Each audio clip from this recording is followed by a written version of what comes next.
మన భారత రైల్వే మరో చరిత్ర సృష్టించింది. రోజురోజుకు టెక్నాలజీలలో దూసుకుపోతోంది. ప్రయాణికుల ప్రయాణాన్ని మరింత మెరుగ్గా ఉండేందుకు సరికొత్త రైళ్లను అందుబాటులోకి తీసుకువస్తోంది. ఇప్పుడు హైడ్రోజన్తో నడిచే ఇంజన్ను అందుబాటులోకి తీసుకురానున్నారు. దీనిపై కేంద్ర రైల్వే శాఖ మంత్రి అశ్విని వైష్ణవ్ ట్వీట్ చేశారు. భారత రైల్వే చరిత్ర సృష్టించింది. మన రైల్వేలు హైడ్రోజన్తో నడిచే రైలును విజయవంతంగా పరీక్షించాయి. చెన్నైలోని ఇంటిగ్రల్ కోచ్ ఫ్యాక్టరీలో ఈ ట్రయల్ నిర్వహించారు. ఆగస్టు చివరి నాటికి భారతదేశంలో మొట్టమొదటి హైడ్రోజన్తో నడిచే రైలును నడపడానికి సన్నాహాలు జరుగుతున్నాయి.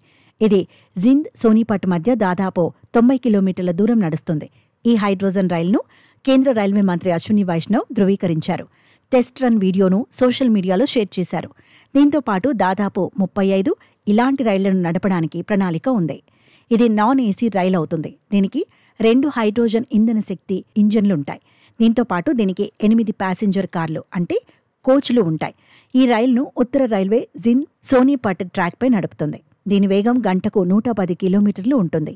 1200 హార్స్ పవర్ పెట్రోటైప్ హైడ్రోజన్ ఇంజిన్ను ఐసీఎఫ్ అభివృద్ధి చేస్తోంది. ఈ రైలు తక్కువ దూరాలను కవర్ చేయడానికి అభివృద్ధి చేసింది.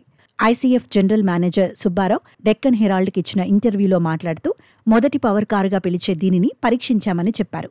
రెండవ పవర్ కార్ను రాబోయే 2 వారాల్లో పరీక్షిస్తారు. దీని తర్వాత మొత్తం రైలును పరీక్షిస్తారు.